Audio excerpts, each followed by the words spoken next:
perawatan yang bebas paraben dan sodium lauryl atau SLS banyak diburu pelaku gaya hidup. Pasalnya, penggunaan kedua bahan tersebut secara terus-menerus dapat membahayakan kesehatan kulit. Kondisi ini membuka peluang bagi aneka produk perawatan berbahan alami berupa buah, essential oil, maupun tumbuhan.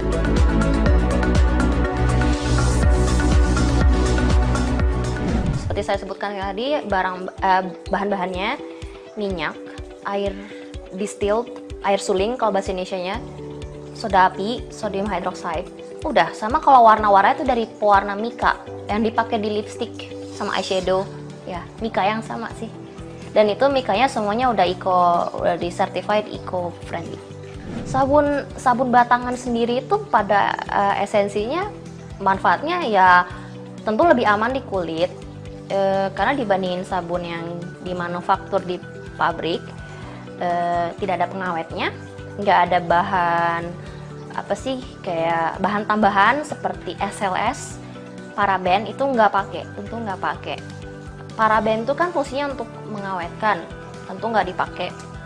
SLS untuk menambah busa, nggak dipakai. Ini aja nggak pakai SLS aja udah berbusa banget gitu. Kita mainnya tuh sabun handmade itu unggulannya tuh lebih aman, lebih mudah melembabkan kulit dan bahan-bahannya terjangkau gitu.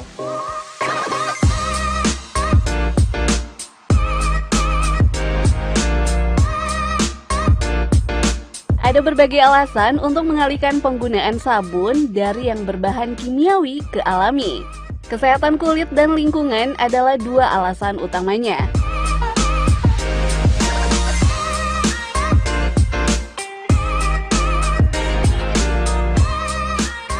Setahun sih, saya rekomendasinya ini dipakai dalam setahun. Karena kan nggak pakai pengawet. Tapi saya coba-coba taruh sabun saya sebagai trial gitu di kamar lebih dari setahun, nggak apa-apa sih selama nggak ada perubahan tekstur ataupun baunya gitu. Oh, bisa tahan sampai sebulan, yang penting penyimpanannya bagus di rak sabun yang dari bambu itu. Jangan ditaruh di wadah plastik, harus di atas bambu tray yang rak sabun yang ada geriginya itu.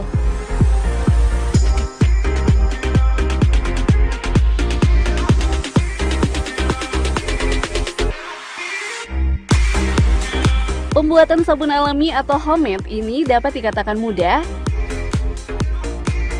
Produksi sabun yang dilakukan wanita lulusan perguruan tinggi di Australia ini hanya memerlukan 1 atau 2 jam untuk mengolah bahan-bahan lalu menuangkannya ke dalam cetakan.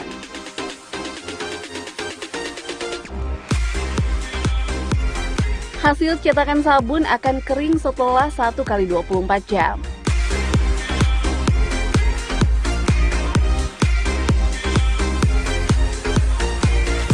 Tahapan yang lama adalah proses penguapan atau curing yang membutuhkan 4 hingga 6 minggu. Proses curing atau penguapan ini penting untuk menurunkan pH sabun dan melembutkan tekstur.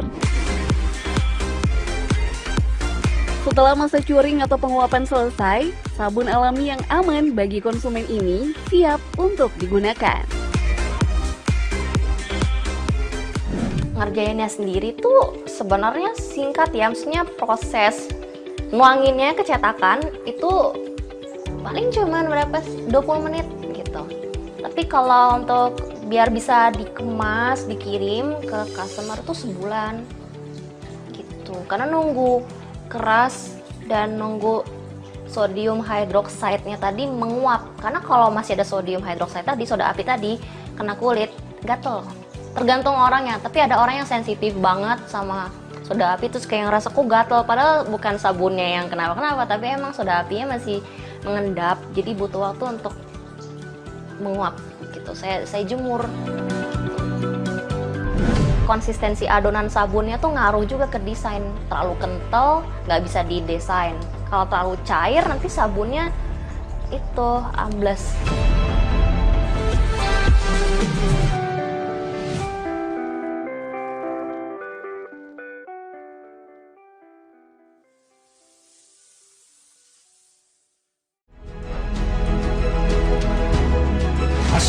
meminta dialog konstruktif di antara semua 3 kematian akibat COVID-19.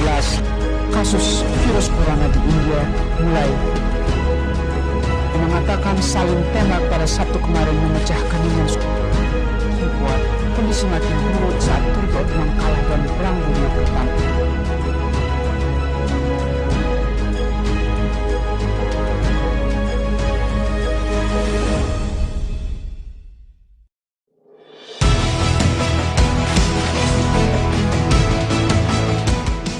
Menemani pagi Anda hari ini, kami sajikan berita-berita politik, ekonomi, sosial dan budaya, terkini dan terdepan.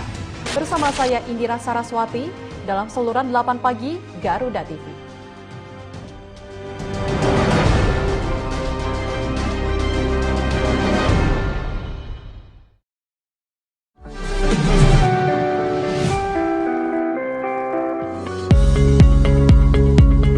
Produk natural memiliki kelebihan dan pesona tersendiri. Secara manfaat, produk sabun homemade atau rumahan cenderung aman bagi kesehatan. Secara estetika, produk sabun homemade juga memiliki visualisasi yang artistik dan menarik. Kalau untuk saat ini sih ya, karena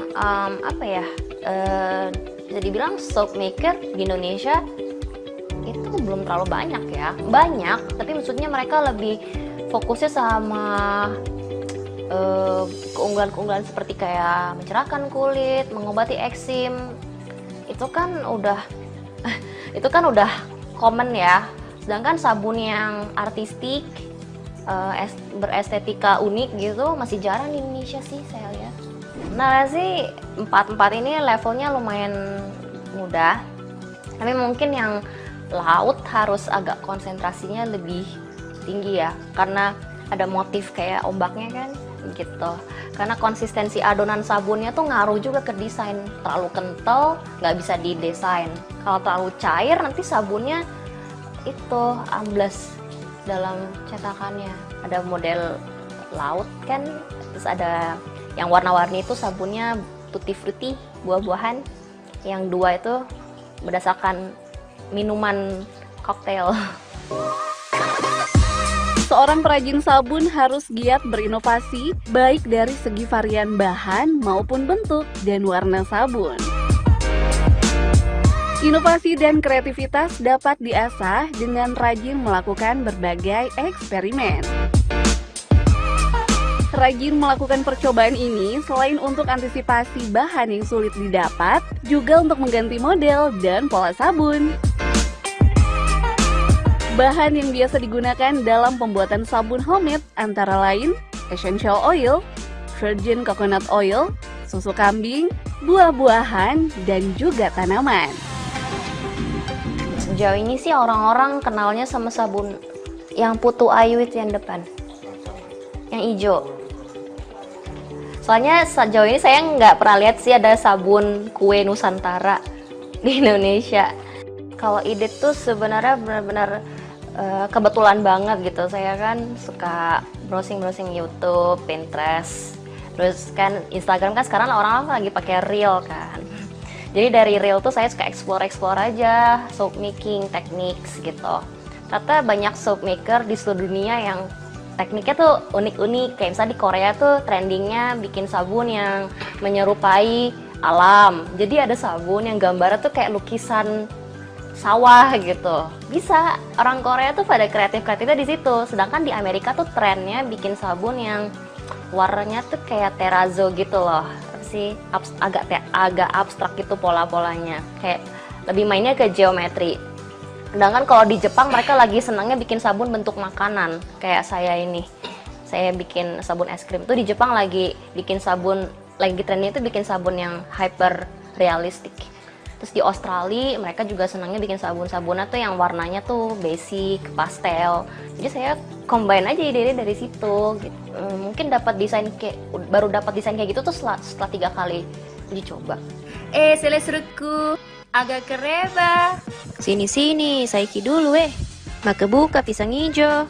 Minty seperempat anak bugis dan suka sekali sama pisang hijau. Jadi pengen bikin versi sabunnya deh. Tentunya sabun ini akan wangi pisang. Proses bikinnya sih ya agak ribet dikit lah ya, tapi worth it banget hasilnya, jadi tinggal lihat aja deh. Dan pastinya dibikin serealistis mungkin. Semua detail pisang ijonya nggak boleh ketinggalan. Terakhir bikin sirup ala-ala nih.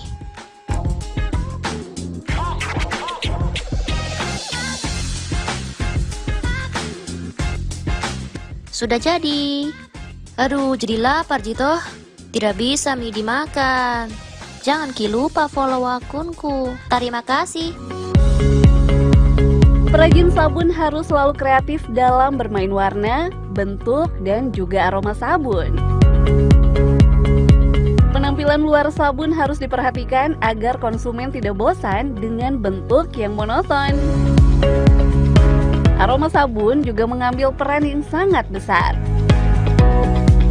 Sabun Dainty Drops hadir dengan berbagai aroma yang khas seperti peppermint, kopi, lemon, dan lain sebagainya. Iya, makanya saya bazar dulu kan, yang Februari itu. Saya tuh bazar tuh trial, pengen aja lihat orang-orang komennya apa gitu. Terus sebelum saya bazar juga saya sempat bagi-bagiin sampel ke keluarga, teman, orang kantor. Dulu saya kerja kantoran, sekarang udah enggak. Nah pas saya kerja kantoran tuh saya waktu itu kan mau resign. Saya kasih aja hadiah farewellnya sabun-sabun saya itu ke teman-teman. Saya sih pengennya bisa bikin workshop, bisa bikin kelas untuk ngajarin siswa-siswa baru. Karena ternyata banyak peminatnya, banyak yang DM saya nanya, Kak bikin kelas nggak untuk sabun-sabun lucu? Soalnya saya pengen juga bisa berkarya kayak gitu. Saya bilang, karena saya kesehatannya kan belum fit banget ya semenjak saya divonis itu. Ya saya mikir, ya mungkin kalau saya udah lumayan stabil kesehatannya, saya pengen bikin workshop kecil-kecilan, kayak mungkin mulai dari 1-2 orang. Jadi siapa tahu bisa bikin kelas yang rame-rame gitu. Saya sih pengennya fokusnya ke ngajar.